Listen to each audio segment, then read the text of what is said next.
사연 살롱을 찾아주셔서 감사합니다. 30대 여성이에요. 저는 평소에 좋은 일을 하면 좋은 일이 돌아오고 나쁜 일을 하면 나쁜 일 역시 돌아온다고 믿고 살았어요. 그리고 그 믿음은 얼마 전 현실로 증명이 되었죠. 제가 이렇게 사연을 보내게 된 것도 바로 그 일 때문이에요.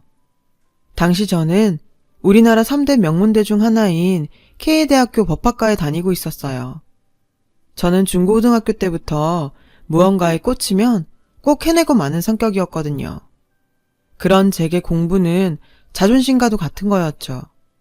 그래서 누구보다 열심히 해왔고요. 저희 엄마한테는 고액 과외 한번 받지 않고도 명문대에 진학한 딸이 늘 자랑거리였어요. 하지만 이런 기쁨도 잠시 아빠가 운영하시던 건축 관련 회사가 기울기 시작하면서 저희 집에 시련이 닥치기 시작했죠. 살던 집에서도 이사를 해야 했고 전업주부였던 엄마도 일을 하셔야 할 정도로 집 사정이 좋지 못했어요. 어수선한 환경 때문인지 저는 그동안 한 번도 놓친 적 없던 장학금을 놓치고 말았어요. 그 바람에 계획에 없던 휴학을 하게 되었고요. 당장 제가 사용하는 휴대폰 요금이라도 내려면 돈을 벌어야 하는 상황이었어요. 다행히 평소 저를 예뻐해 주시던 엄마의 친구분 도움으로 대형 로펌에서 아르바이트를 하게 되었어요. 로펌이라니. 비록 아르바이트였지만 전 꿈의 직장에 다니게 된 게 마냥 좋기만 했어요. 나도 빨리 이쪽 일을 하는 버젓한 사람이 되고 싶다는 생각을 하며 출근을 했죠.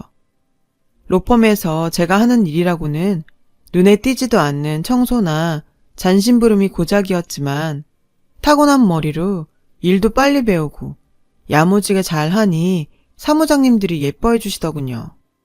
덕분에 저는 아르바이트였지만 일의 재미를 느꼈고 저도 로펌의 일원이 된 것 같아 즐겁게 생활할 수 있었어요. 그렇게 저는 로펌에 완벽하게 적응하게 되었고 그러면서 저보다 6살 많은 젊은 사무장님과 친해졌어요.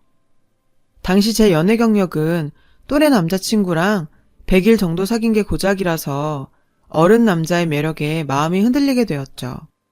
사무장님은 외모도 뛰어난 데다 옷도 잘 입고 말솜씨도 좋아서 여직원들이 호감을 갖고 호시탐탐 노리고 있었어요.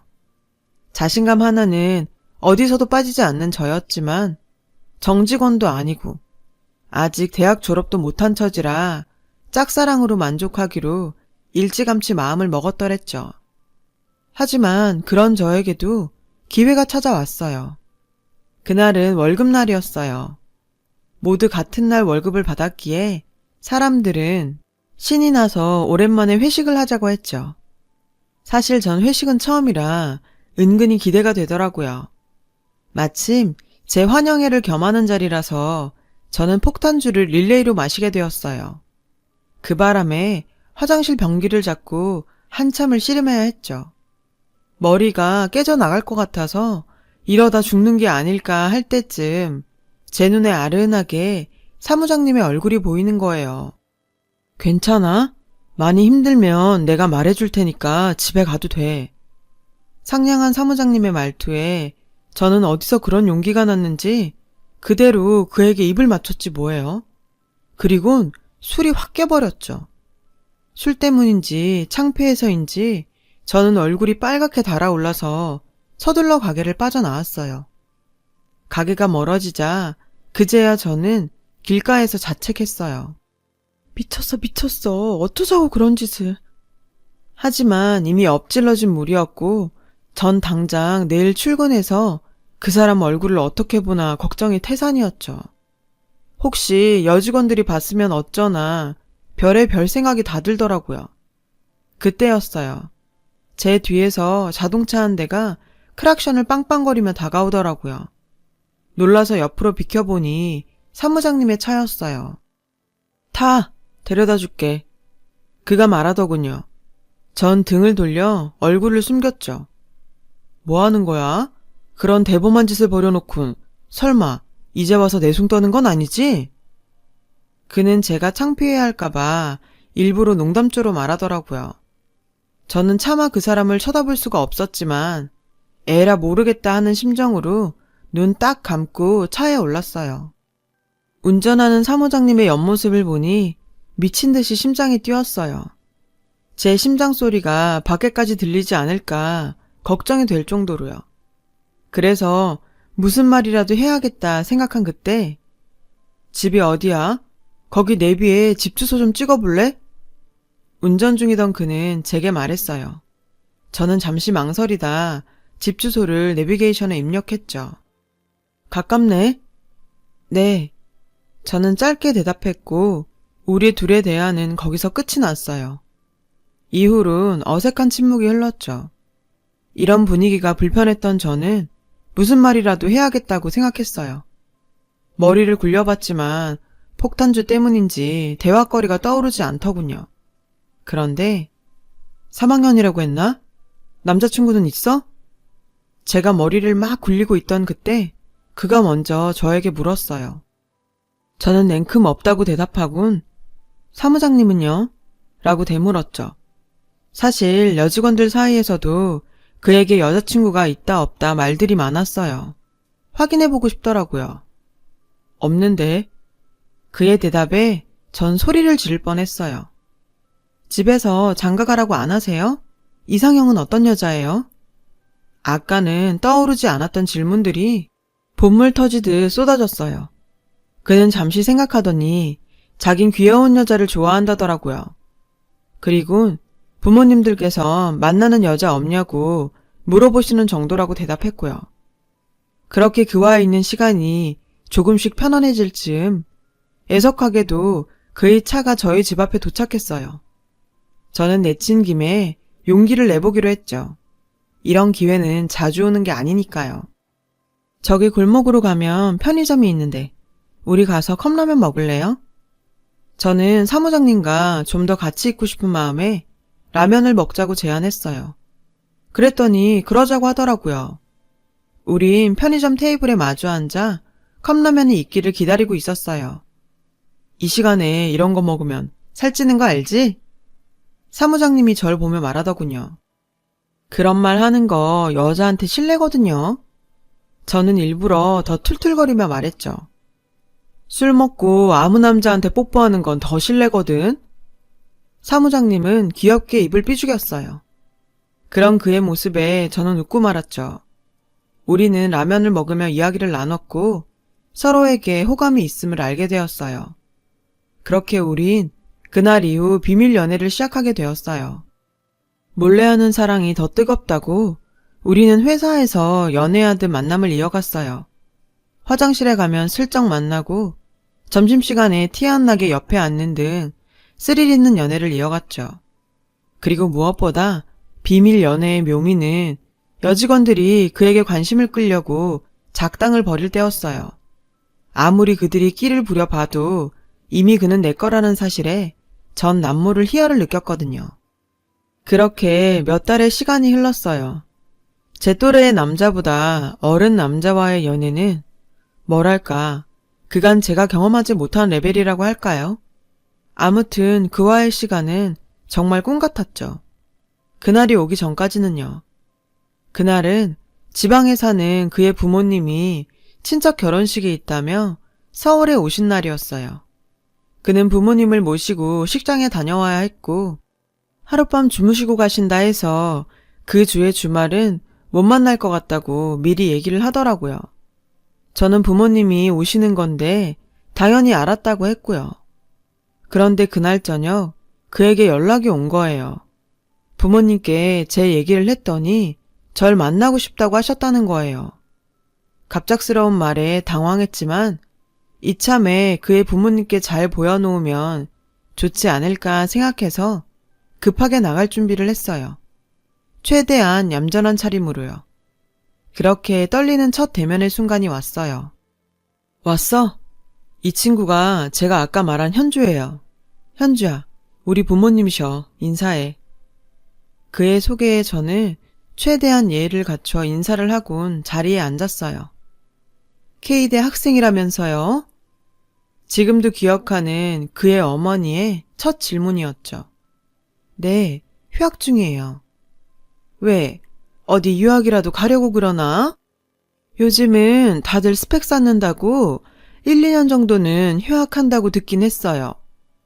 어머님 말에 저는 난감했어요. 사실대로 말하면 너무 비참할 것 같고, 그렇다고 거짓말을 하자니 이미 그가 제 휴학 사유를 알고 있었기 때문에 그럴 수도 없었거든요. 엄마, 초면에 그런 질문은 좀... 그는 난처해하는 제 모습을 보곤 상황을 수습하려고 했어요. 왜? 내 질문이 실례가 됐니?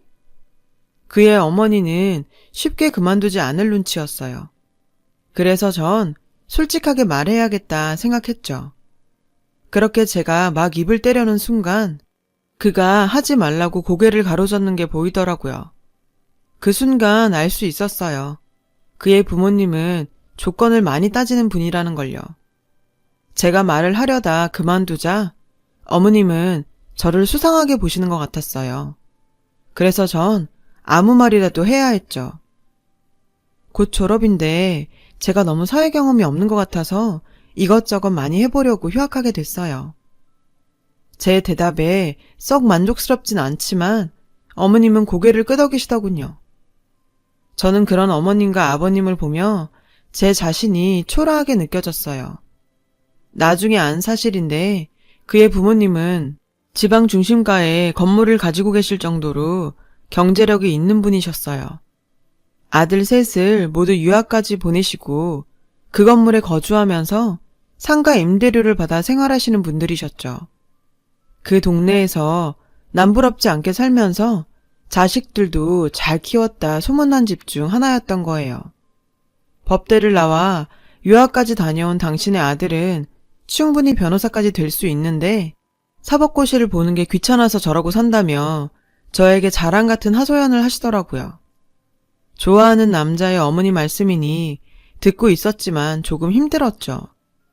주말이 지나고 로펌에 출근한 저는 일부러 남친 근처에 가지 않았어요. 저의 태도에 제가 삐진 것을 알아차린 그는 제 눈치를 보며 미안하다고 온갖 손짓을 다 했죠. 그런데 설상가상으로 그 모습이 여직원들 눈에 딱 들어가고 만 거예요. 방금 뭐야? 내가 뭘 본 거지? 저는 드디어 올 것이 왔구나 싶었어요. 저는 탕비실로 끌려가 언니들한테 둘러싸인 채 질문 세례를 받았고 무슨 치조라도 당한 양 기가 쪽쪽 빨리고서야 자리로 돌아올 수 있었어요. 자리로 돌아와 보니 그가 두고 간 듯한 마카롱 상자가 놓여 있었어요. 그리고 그날 밤 퇴근 후 그에게 귀에 딱지가 앉을 정도로 사과를 듣고 마음을 풀기로 했어요. 그날 이후 로펌에는 우리가 만난다는 사실이 쫙 퍼졌어요. 간혹 짓궂은 장난의 대상이 되긴 했지만 걱정했던 것보다는 나쁘지 않았어요. 은근히 그런 상황을 즐길 정도로요. 하지만 이런 상황을 즐기고 있는 저와는 달리 남친은 힘든 시간을 보내고 있었죠. 탕비실을 지나다 남친과 어머님의 통화 소리를 듣게 되었거든요. 전화기 밖으로 어머님 목소리가 들리는 바람에요. 어머님께선 남친이 결혼 상대를 찾아도 모자랄 판에 절 만나 시간 낭비를 한다며 무척 화가 나셨더라고요. 당장 헤어지라고 하시는 목소리가 밖으로 쩌렁쩌렁하게 들릴 정도였어요. 저는 숨을 죽인 채 통화를 엿들었어요. 그동안 아무것도 모르고 혼자만 신났던 제가 한심했고 남친한텐 미안한 생각이 들더군요. 그 순간 5만 가지 생각이 들었어요. 헤어져야 하나 말아야 하나. 결국 전 남친한테 휴게실에서 하는 통화 소리를 들었다고 말했어요. 왜 그동안 혼자 힘들었냐고 물었더니 저까지 힘들게 하고 싶지 않아 그랬다고 알게 해서 미안하다고 하더군요. 거기까진 괜찮았어요. 그런데 갑자기 복학하려면 등록금이 얼마나 필요하냐고 묻는 거예요. 저는 그게 왜 궁금하냐고 되물었죠. 그랬더니 제가 자기 부모님한테 인정받을 만한 조건을 갖추면 좋을 것 같다는 거예요. 그래서 졸업이라도 자기가 시켜주고 싶다고요. 저는 그의 말에 너무 놀랐어요. 제 등록금을 대신 내준다니. 대신 내준데도 받을 생각 하나도 없었지만 정말 생각도 못한 일이었고 그 정도로 나를 좋아하나 싶어 감동을 받았죠. 그런데 학자금 대출을 받는 건 어때? 갚는 건 내가 도와주더라도. 아니다. 그냥 여기 아르바이트 그만두고 과외를 하는 건 어때? 내가 소개할게. 그게 훨씬 더 많이 벌 수 있잖아. 안 그래? 너무 적극적으로 어필하는 그 모습에 좀 전에 감동이 채 가시기도 전에 실망스럽더라고요. 저의 있는 모습 그대로를 좋아한다고 생각했는데 이제 와선 자기 부모님이 인정할 조건을 갖추라니 저는 너무 어이가 없었어요. 조금 전 제 등록금을 내준다는 말에 감동했던 제가 너무 한심하게 느껴지더라고요. 그는 제가 말이 없자 기분이 상했다는 걸 알았는지 자신은 저랑 결혼까지 생각하고 있어서 한 말이지 다른 뜻은 없다며 진심으로 미안하다며 사과를 하더군요. 오죽하면 이 남자가 이런 생각까지 했을까. 돈 없는 서름을 처음으로 절절하게 느끼는 순간이었어요. 저는 그 뒤 대학 등록금을 마련하기 위해 아침부터 초저녁까지 남친이 있는 로펌에서 아르바이트를 하고 저녁엔 과외를 시작했어요. 저녁마다 수업이 있어서 그와 만나는 시간은 줄었지만 졸업장을 따야 했기에 정말 열심히 돈을 벌었어요. 집에도 아주 조금이나마 더 보탬이 될 수 있어서 좋기도 했고요. 그러던 어느 날이었어요. 과외 받는 학생이 독감에 걸려서 아주 오랜만에 시간이 생겼지 뭐예요. 모처럼 그와 데이트를 해야겠다 생각한 저는 남친한테 전화를 걸었어요. 만나서 뭘 할까 생각하면서요. 그런데 전혀 예상하지 못한 그의 어머니가 대신 전화를 받지 뭐예요. 어머니, 안녕하세요. 놀란 저는 사람들도 많은 거리에서 핸드폰에 대고 허리 숙여 인사했어요. 마침 연락하려고 했는데 잘 됐네. 우리 전에 만났던 가게에서 만날까? 저는 결코 좋은 소리를 듣지 못할 거란 걸 알았지만 어쩌겠어요. 어머님이 나오라니 나가야죠. 그런데 약속 장소에는 어머니뿐만 아니라 낯선 여자도 같이 있더라고요. 왠지 불길했어요. 아니나 다를까 어머님은 제가 자리에 앉기도 전에 제게 여자를 소개하시더군요. 빨리 왔네? 인사해라. 우리 승현이랑 결혼할 애다. 그 말에 전 멈칫했어요. 어머니 옆에 앉아있던 여자는 제게 자신의 명함을 내밀며 말하더라고요. 어머니께 얘기 많이 들었어요. 그 여자 명함에 교수라는 두 글자가 선명히 보이더군요. 생각지도 못한 상황에 전 할 말을 잃었어요. 어머님은 제게 너 따위는 내 며느리가 될 수 없다는 걸 말하고 싶으셨던 거죠. 이제 알았으면 적당히 빠지라는 남친 어머니의 속내가 선명히 보였어요. 그야말로 이 자리는 저에게 제대로 망신을 줘서 당신 아들한테서 떼어놓겠다고 작정한 자리가 분명했어요. 저는 마음을 굳게 먹고 말했어요. 어머니, 제가 아무리 싫으셔도 승현 씨 몰래 이러시는 건 좀 아닌 것 같아요. 저 복학하려고 거의 준비도 끝났어요. 졸업하면 로펌에 취직하거나 아니면 사법고시 준비해서. 어머머, 사법고시요? 제 말이 끝나지도 않았는데 오늘 처음 본 여자가 제 말을 끊고 비웃더군요. 저는 불쾌해서 그 여자를 노려봤어요. 생각 같아선 한 대 치고 싶었죠. 그러자 남친 어머님이 그 여자를 며느리라고 부르며 제게 나를 세우지 뭐예요? 어머 얘, 너 지금 우리 며느리를 노려보는 거니? 얘 웃기는 애네? 고졸인 주제에 꿈도 크지. 사법고시가 무슨 운전면허증 따는 건 줄 아니? 우리 아들같이 똑똑한 애도 힘들어하는 시험을 니깎게 할 수 있을 것 같냐고. 어림도 없는 소리지. 저는 자존심이 상했지만 그래도 남친과 헤어지고 싶지 않았기에 다시 한번 어머님께 말씀드렸어요. 저 모르게 그 사람한테 헤어지라고 압력 넣으신 거 다 알고 있었어요. 저 어머님한테 인정받고 싶어서 노력하고 있어요. 그러니 조금만 더 기다려주시면 안 될까요? 그의 어머니는 제 말에 기가 차다는 듯 콧방귀를 끼더군요. 누가 들으면 오해하겠네. 내가 언제 우리 귀한 아들한테 압력을 넣었다고 그러니? 이렇게 훌륭한 며느리까지 데려온 애한테. 어머님 말에 망치로 머리를 얻어맞은 것처럼 혼란스러웠어요. 그런 저를 보며 여자는 더는 못 봐주겠다는 듯 저에게 자신의 핸드폰을 건네주더군요. 그녀의 핸드폰에는 다정한 연인의 사진이 여러 장이 있었어요. 그 사진 속 연인은 다름 아닌 제 남친과 바로 제 앞에 앉아있는 여자였어요. 기가 막혀서 아무 말도 할 수 없더군요. 이 사진이 어머님과 제가 일방적으로 그쪽한테 이러는 게 아니라는 증거가 되겠죠? 내가 제자 같아 사는 말인데 어울리지도 않는 어린놀이는 그만하고 나이에 맞게 노세요. 여기 있는 어머님과 여자보다 남친이 더 괘씸했어요. 제가 등록금을 마련하고 있던 그 시간에 자긴 양다리를 걸치고 있었다니. 도저히 참을 수가 없었죠.